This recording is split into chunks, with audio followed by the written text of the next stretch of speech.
Hello, welcome along to the ProFit podcast again. I am your host, Paul Campey. I will be flying solo today as Matt's having a little bit of a break, and I'm going to do our usual end to a mini series today. We're going to do some coaches' questions. So this is a chance, if you don't have a mentor that you use, you don't have a coach that you use, these are real questions that Matt and I have been asked in the last month or so from our clients who are PTs looking to build their businesses. So it's basically answering their questions and giving a bit of free advice to all the listeners out there who don't have the luxury of having a coach. So hopefully you get some value from this session. These are real life questions, and I'm sure they're things that you guys have asked yourselves. So without further ado, let's dive in.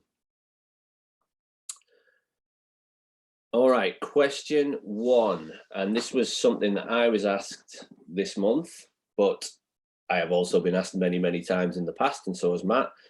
Am I where I should be in my PT career? Now, to give it some context, this came up with somebody who is probably 12, 13 months into their career, doing very well, lots of good wins. But it's common for us to stop at various points in our career and think, am I where I should be? The first thing I want to address in that question is the should.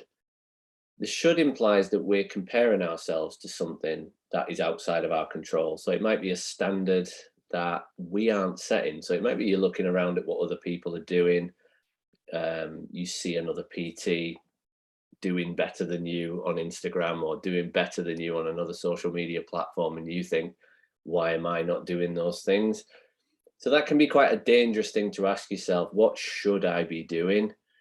You get to decide that. So when this trainer asked this question, I was very firm on saying, well, what is it you want? Make sure that you're anchoring yourself back to your original goals. What did you want to get from this? Don't worry about what other people are doing. Think about where you want it to be. And I think that's the first thing to acknowledge, is that always go back to the original goals that you set yourself. How are you doing versus those goals? Because that's what matters, not what everybody else is doing. And I also think that it's relative. I think it's relative to the trainer, whoever the person is asking that question. Some people move faster in their progress than others.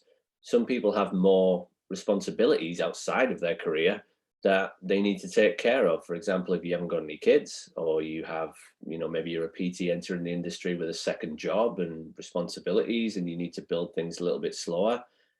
Whereas versus somebody who has no responsibilities and can just throw 15 hours a day at it, it's a different thing. So it's relative to the person, relative to your situation. How much time can you give things? How fast do you want to progress as well? Some people don't want to move quickly. They're better at doing slower steps more progressively. It can depend on their personality type. So it does depend on the person. It depends on their circumstances. Depends on their pace of learning. There's a lot of factors in there that it's not black and white. That being said, I'm going to go against that a little bit. I do think there are some markers that you can look for. In the first, say, 12 months of your PT career, I'd be looking to get fuller clients. So I'd be making sure that we're getting to 100 hours plus personal training per month delivered. So that might be 15 to 20 clients on the books. I'd also be looking to make sure that you've got foundational knowledge in nutrition, exercise programming, organization, finance, coaching with clients, things like goal setting sessions, reviews, things we talked about in the past on the podcast. So there are some milestones that if I'm coaching a trainer, I'm looking to make sure we hit those milestones in the first 12 months. Some people do it in 6 months. Some people it'll take 16 months. It really doesn't matter. But there are some milestones that I'd be looking to hit. Beyond that first 12 months, I think then you start to look at further education in all those areas I just mentioned, further business development, further financial development, further coaching development. So you just keep building on those big areas with your knowledge, with your application, and setting new goals every time you do that. But that's where a coach and a mentor comes in and can be useful. So in answer to that question, I'd be wary of the word should, because it implies you're comparing yourself to something outside yourself. I would be looking to re-anchor to your original goals, and making sure you're on track with those. I would also be looking at hitting certain milestones that you or with a coach can decide what those milestones are within a time period. The last thing I guess I would mention would be, I lost my train of thought with that one, but the last thing I would say with that, no, it's gone. I'll come back to that one in a second. There was something that popped into my head, but I will come back to that if it pops back in. So yeah, am I where I should be? Difficult one to answer, can be a bit of a grey area, but hopefully there's some context in there for you. All right, next one. This was again from one of my clients, I believe, this month. How do I deal with clients who talk about stopping PT, especially due to financial reasons? Right. First off, you are going to get confronted with this.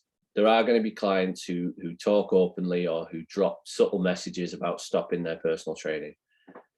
Don't panic. Make sure that you relax on that. In my experience, sometimes people are just throwing out a little signal to say they have some doubts, they have some things that they need reassuring on. I would also say that in order to prevent some of this happening, you need a good quality check-in system with your clients, whether that's weekly or every 2 weeks, whether that's just an online form that you send out, so you can start to spot if there's any amber or red flags coming up for your clients, so they're starting to have some problems. The quicker you can nip that in the bud, the better. The other thing I would think you need in place is a solid review system. So that would be something more in depth, maybe every 6 to 8 weeks, that you dive into all areas of the client's progress and see, are there any blockers? Are there any bottlenecks? Are there things that you can help them with that's going to eliminate their doubt? Because quite often doubt comes from either the person thinking, I can't do this, or the program's not right, or I haven't got time. The mini objections that usually come up in consultations, they start to bubble up again to the surface. So if you can tackle them before they get too high, it's always better. So there's those things to consider. You're preempting some of these things before they even arise. If it does get to the point of where the client says, I'm going to have to stop my PT, and whether that's for a financial reason or something else, I think you need to be brave enough to confront it. I think the idea with this is very much like handling sales objections. We need to be brave in our conversation. Our aim is to keep the dialogue going. Our aim is to ask open questions about the challenges.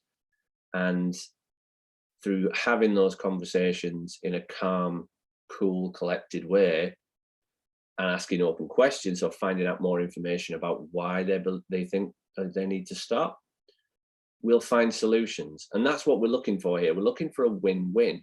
If it's a financial reason, it could be a real financial reason. It could be that their budget has lowered and they need to look at adjusting or reconfiguring their package. That's a very real conversation. That's something we can talk to them about. If it's a stall, in other words, they're saying it's a money reason, but when you start to ask them more questions, you find out that really it's a self-belief issue, or they're not sure about the programming you're doing. That's fixable, but only if you decide to have an open conversation about it. So I would say, if an objection comes up, be prepared to be brave, ask open questions, keep the dialogue flowing, figure out whether it's a real objection or whether it's just a stall. And if it's a stall, you can usually fix it. And quite often when you go through these conversations, you'll find that you strengthen the relationship with your client and it gets better from that point onwards, and you get less and less of these things coming up. But in order to stop it happening, have a good quality review session every 6 to 8 weeks and have a good quality check-in system every week or at least every 2 weeks. Hope that helps. Let's see, current podcasts we're listening to. Good question. I've been listening into Phil Graham's recently. It's been very good. Diary of a CEO, Stephen Bartlett, has had a lot of good content on recently. We did a little episode on the James Smith interview that he did. Then Zoe is also one I've started to pick up on nutrition, which is some scientists and doctors of nutrition who are talking openly about some of the issues there. That's been very good as well. Yeah, so there's a few on the list there. Okay, next one. I'm sometimes worried about taking client measures in review sessions in case they've gone up. Good question. Really good question. And I get it. So if you're training somebody and the goal is body composition or fat loss, and the client has a focus on the tape measure, obviously we know all about the pitfalls of that. That the client becoming obsessive about just the measures. It's about process, and it's about making sure they're picking up the right habits. The byproduct of that will be they'll lose fat and they'll lose centimeters. So we won't want to get too hung up on the tape measure every time we do a review. But if you're doing measurements with a client, first of all, you want to make sure it's consistent. So you want to make sure that you're always doing it every 6 to 8 weeks in that review session that I just mentioned, and that you do it in a consistent manner, a comfortable manner, so that the client knows it's a reliable structure. That'll help them just relax with it. But if you're concerned, and quite often we can see this coming, if there's a 4 to 6 week period where the client maybe has been off track, then you know their nutrition's not been amazing. Their training, you're not sure about. You're a little bit uncertain what the measurement tape's going to say. Then this is a question that I threw into a review session off the cuff one day, but it became a system that we taught personal trainers. Is just before you're going to do their measurements, ask them, so do you feel like these measures are going to be better, the same, or are they going to be a little bit worse than last time? What that question does is it pre-frames it to the client for them to be able, it gives them permission to be able to say, I think it might be a bit worse. It kind of gives them permission to be honest about what's your assessment of the last 4 to 6 weeks. Do you think you've been sticking to the program? Do you think you've been on track with nutrition? How are you feeling about today? Are you worried about it? Are you apprehensive? Do you think these are going to be great? So it gives you a chance to pre-frame the measurements before it even happens, and it puts the accountability back on the client, because in their heart of hearts, they'll know how well they've done in the last 4 to 6 weeks. So it gives you a chance to then ask them more about that. If they say, no, I don't think it's going to be very good, tell me why. Tell me more about that. Why do you think it's not going to be so good? And it gives you a chance to open up the dialogue and have an honest conversation about what's the last month been like before you even put a tape measure on them. So yeah, that's one question that I've used a lot, and it really does help just to say to the client, do you think these are going to be good? Do you think they're going to be same as last time? Or do you think we're going to actually gone backwards a little bit here? And it just allows them to take responsibility for what's happening. Hope that helps. How do I pick a niche in my business? Wasn't one of mine, this. I think me and Matt are in agreement on this one, that I think from a marketing perspective, it's good to pick a niche. But I'm going to be careful in what I say here, because being a great personal trainer is a niche. That is a niche. So you don't need to be, I only train females between 20 and 25. I think that's not a great approach. I think for your marketing, you need to really consider what type of person you do like to train, but not excluding people who are outside of that demographic and that psychographic. So have an idea of the type of person you like to train, but remember that being a personal trainer who holds high standards and delivers a great service is a niche in itself. And that's unfortunate. And we're looking to change that. Obviously, things like our podcast and a lot of the providers of education and coaching and mentorship out there, we're looking to change the standard of the industry. But there's still a lot of personal training out there that is not good quality. It's not to a high standard. And just being good at being a personal trainer, in my opinion, and I know Matt will be in agreement with me here, is a niche in itself. And you can do very, very well off the back of that. You don't need to be specialist in strength, in nutrition for premenopausal women. You can just be a shit hot personal trainer. That is a niche in itself. That being said, marketing wise, I do think it's a good idea to have an avatar of who you're trying to approach, because if you're speaking to everyone, you're kind of speaking to no one. So you need to be speaking to a specific type of person, but don't exclude somebody else if they come to your business and say, would you train me? You know, go for it. Okay. So yeah, niches, in my opinion, they're a bit overrated. I think you need an idea of it for your marketing, but it's also something that I think it takes a bit of time to discover. So if you're a PT and you've only been doing it for a year, my opinion would be you're not sure of your niche. I certainly wasn't. I think it takes a good 2, 3, 4 years before you start to discover the types of clients you really love working with. Originally, I worked with a lot of males, but now I would say that the majority of my client base is female. Coaching clients too, for business coaching, majority is female. So I think it changes over time, and I think you start to discover what you really want, but that only comes through hours on the shop floor. A couple more here. How much should I charge for my online coaching program? Good question. Good question. I think people undercharge for this sometimes. I think you've got to look at the amount of time that you're putting into the coaching itself. I know we don't always do, unless you're doing virtual coaching, where you do trade a bit of time for money sometimes, but a lot of online coaching these days is done through a piece of software or an app. It's programs that go out that the client can consume in their own time.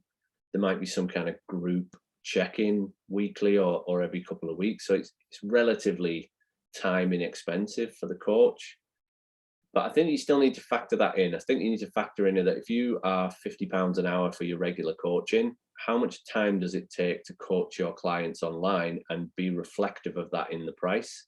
So if it takes you 2 hours to coach someone online each month, it needs to be at least 100 quid, and then probably a bit more on top of that. Is there a ceiling to what you can charge? I think it depends on the value that you provide for the client.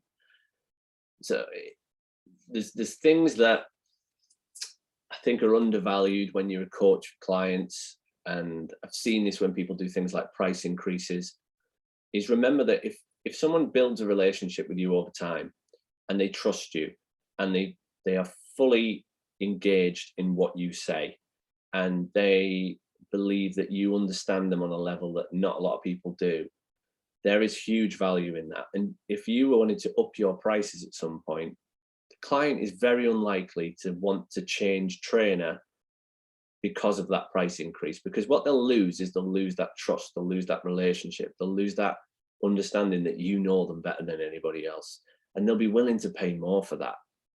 Also, if you're producing them a result, so if the result is a healthier body, fat loss, more energy, etc., they're very unlikely to want to change trainer or change coach. So don't be afraid sometimes to put the price up to what you think the value is the client is getting. So I think there's two things to look at there. How much time is it taking you? Make sure that it should be a minimum reflective of that, because I've seen people charge 50, 60 quid for their online services, and it takes them 2 or 3 hours to coach that client. So you end up making 10, 15 quid an hour. You may as well just stay offline and charge what you do offline. So make sure that it's reflective of that, but also consider the result that you're getting for the client, the relationship you've built, the trust that you've built. How much money is that worth? And 9 times out of 10, the client will not go elsewhere for something that's cheaper, because they know the value of the result and the relationship that you're getting them. So yeah, I think on a kind of common spread, I think most online packages these days are somewhere between 100 and 200 quid per month. And again, I think that's based on the fact that it maybe takes you an hour or two a month to coach the client, an hour or two of your time, plus then the result and the relationship that you build up. Seems about right, 100 to 200 pounds per month as a ballpark figure. Are there any new apps on the market that we should be checking out? Yes, there is. We talk a lot about software packages for PTs that are good platforms to train your clients. So True Coach, Trainerize, PT Distinction are 3 that we've mentioned in the past. I also have clients now that use Train Heroic, Train, HEROIC, which is a very effective platform. They love it, the guys who are using that. So I would check out that as an alternative. And there's also a new one out called Stridist that I'm trial running myself, and a couple of my other guys are as well. So there's a couple more apps, platforms for coaching clients entering the market, some extra benefits to those. So I would use those as a comparison to see which one you like. And I think there might be just one more question today that I'll have a little look at.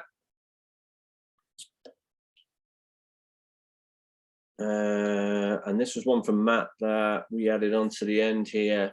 Somebody who's a bit stuck in a funk, similar to the question of where I should be, and somebody who got stuck focusing on the revenue side of things rather than the process. So that's an interesting one. It's very similar to that first question I went through about where should I be. And sometimes what can happen is you get caught up in the revenue, and just generating more revenue becomes the goal. I don't think any of us got into this industry because we think money. I think most of the great personal trainers that I've come across, you initially get into this industry to help people. And I know it sounds cliche, and don't get me wrong, I think there's a business element that if you were helping people and making no money, you can't sustain it. That's just a simple fact. You can't live on nothing. So you have to, first and foremost, be able to feed your family, put a roof over your head, make sure that you can do the things that you want to do. Beyond that, I think then the drive and the purpose becomes helping more people. And if you keep that at the forefront of what you do and you manage the money well, I think you'll always be able to progress. Once you start to make money the main focus and you lose sight of the service and the love of doing what you do and the client journey, that can become a dangerous little situation. So what I would say to anyone stuck in that situation is try and reconnect with the original drive and purpose of why you became a personal trainer. Yes, the money's important. I don't think that you stop looking at the money. We're big advocates of your money system should be tight, but that's just to collect it so that you can live the life you want to live. That's just to collect the revenue that you deserve.